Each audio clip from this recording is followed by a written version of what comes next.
Dear students, this is Aadhya. Welcome back to the channel. आज हम 9th class के कुछ बच्चों की डिमांड पर चैप्टर 10 स्टार्ट करने जा रहे हैं, हीरोन्स फॉर्मूला। साथ साथ हमारा चैप्टर 7 जो कि कॉन्ग्रुएंसी इन ट्रायंगल्स वो भी चलता रहेगा, उसकी क्लासेस भी अपलोडेड होती रहेंगी। बट हम साथ में इस न्यू चैप्टर को भी अब अपलोड कर रहे हैं आपके लिए, क्योंकि एग्जाम्स बहुत पास आ चुके हैं और बच्चे चाहते हैं कि आप साथ में चैप्टर 10 भी स्टार्ट करा दें। तो उनकी डिमांड को पूरा करते हुए आज हम ले रहे हैं चैप्टर 10, जिसका नाम है हीरोन्स फॉर्मूला, और ये चैप्टर भी हमारा ट्रायंगल पर ही बेस्ड रहेगा। तो आइए स्टार्ट करते हैं चैप्टर 10 न्यू एडिशन के अकॉर्डिंग। ये चैप्टर 10 है मैथ्स का, हीरोन्स फॉर्मूला इस चैप्टर का नाम रहेगा। फॉर्मूला है हीरोन्स फॉर्मूला। हम यहाँ पर पहले ट्रायंगल ड्रॉ करने जा रहे हैं। एक ट्रायंगल, देखिए ट्रायंगल के अंदर 3 साइड्स होती हैं, ये आप सभी जानते हैं। अब आप 9th में आ चुके हैं तो एटलीस्ट इतना आपको पता होगा कि ट्रायंगल की 3 साइड्स होती हैं, और यहाँ पर हम उन तीनों साइड्स को ABC स्मॉल लेटर में डिनोट कर रहे हैं। यानी कि एक साइड को हम A मान के चल रहे हैं, दूसरी साइड को B और तीसरी साइड को हम C। इन्हीं ABC के बेस्ड पर हम फॉर्मूले की फॉर्मेशन करेंगे, इसलिए मैंने यहाँ पर मेंशन कर दिया है।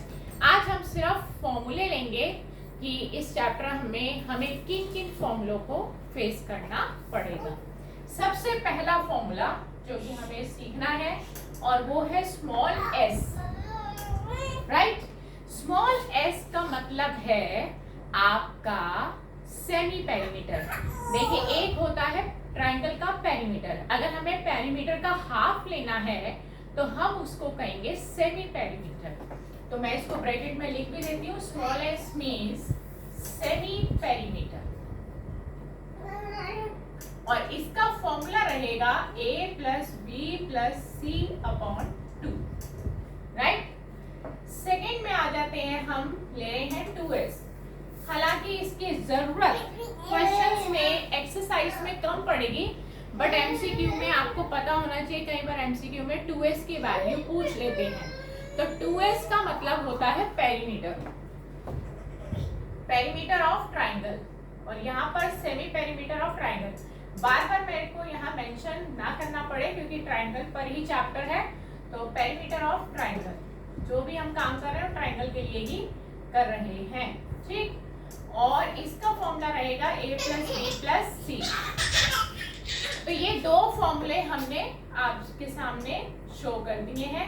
अब मेन फॉर्मूला जिसको हम हीरोन्स फॉर्मूला कहते हैं, जिसमें हम एरिया ऑफ ट्रायंगल निकालते हैं। एरिया को शॉर्ट में AR लिखा जाता है, और हम ट्रायंगल का एरिया निकाल रहे हैं, और ब्रैकेट में मैं लिख देती हूँ हीरोन्स फॉर्मूला। ज्यादातर हमें यही फॉर्मूला यूज करना है क्योंकि चैप्टर का नाम भी इसी पे ही है और यूज भी हमें इसी को करना है। और इसका फॉर्मूला होता है √s, s - a, s - b, s - c, और s निकालने का फॉर्मूला हमने सबसे फर्स्ट नंबर पर ही ले लिया था, ठीक है। तो 3 फॉर्मूले हो गए हैं।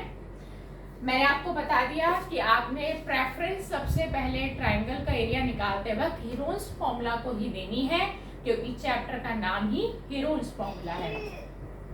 फिर भी एमसीक्यूज में या कई बार हमें कुछ ऐसा ऑल्टरनेटिव लेना पड़ जाता है, या आंसर को टैली करना होता है, चेक करना होता है हमारा आंसर सही आया कि नहीं आया, तो और भी कुछ फॉर्मूले हैं जिनको मैं यहाँ पर लिख रही हूँ, ठीक है। तो फर्स्ट प्रेफरेंस हीरोन्स फॉर्मूला की रहेगी, और बाकी जो मैं ट्रायंगल के फॉर्मूले लिख रही हूँ वो या तो एमसीक्यूज में इस्तेमाल होंगे, या फिर आपको हीरोन्स फॉर्मूला से आए हुए आंसर को टैली करने में यूज कर सकते हैं आप। अब मैं यहाँ पे लिख रही हूँ area of right angle triangle. सबसे पहले तो आपको ये पता होना चाहिए कि हम राइट एंगल ट्रायंगल कहते किसे हैं। देखिए राइट एंगल ट्रायंगल किसे कहते हैं, मैं उसकी यहाँ पर शेप भी बना देती हूँ आपको। राइट एंगल ट्रायंगल में जो शेप रहेगी हमारी वो कुछ इस तरह से रहेगी, जिसमें एक एंगल 90 का होता है। शायद आप सब जानते होंगे कि राइट एंगल ट्राइंगल में एक एंगल 90 का होता है, और जब इसका एरिया निकालना हो तो इसका एरिया होता है हाफ हाफ हाफ यानी कि 1/2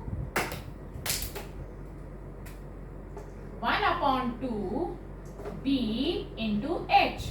b फॉर बेस यानी कि ये वाला आपका बेस रहेगा, और h फॉर यानी कि ये हाइट रहेगी। हाइट और बेस इंटरचेंज हो सकते हैं, उसका कोई इशू नहीं रहेगा, ठीक है।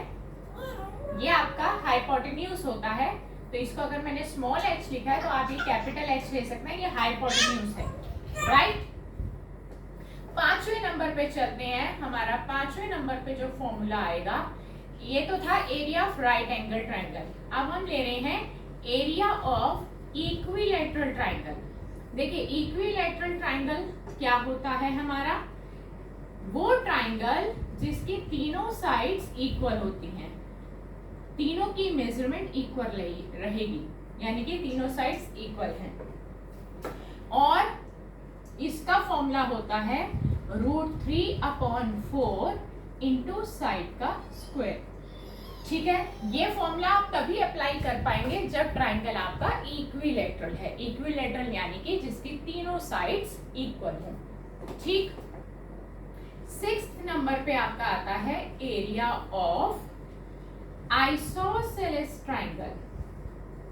देखिए आइसोसेलेस ट्राइंगल किसे कहते हैं, आइसोसेलेस ट्राइंगल वो होता है जिसकी कोई दो साइड्स इक्वल होती हैं, और यहाँ पे हम ये दो साइड्स इक्वल ले रहे हैं, और इसको हम A और A ले रहे हैं, ये दोनों इक्वल साइड्स हैं, और ये हमारा B यानी कि बेस हो गया। नीचे वाली जो अनइक्वल साइड है उसको B ले लिया, और जो दोनों इक्वल साइड्स हैं उनको हमने A ले लिया, ठीक है। और इसका फॉर्मूला होता है B/4 √4a² - b²। A means equal sides, B means unequal side यानी कि जो बेस है। तो ये थी फॉर्मूलों की एक छोटी सी लिस्ट इस चैप्टर की, और मैंने आपको बता दिया कि ये जो फॉर्मूले हैं ना, ये फॉर्मूले आपके बहुत कम यूज होंगे, एमसीक्यूज में इनकी डिमांड हो सकती है, या फिर आप इस फॉर्मूले से जो एरिया निकालेंगे, इस फॉर्मूले से जो आप एरिया निकालेंगे, अगर आपको टैली करना है तो आप इन फॉर्मूलों से उनको टैली भी कर सकते हैं। तो फिर भी मैंने आपको लिखवा दिए हैं। अब नेक्स्ट क्लास में आपसे जब मुलाकात हो तो आपको ये फॉर्मूले लर्न होने चाहिए। जब फॉर्मूले लर्न होते हैं तो चैप्टर को करना बहुत इजी हो जाता है। तो नेक्स्ट क्लास में इसी चैप्टर की एक्सरसाइज के साथ आपसे मुलाकात करेंगे। Goodbye friends.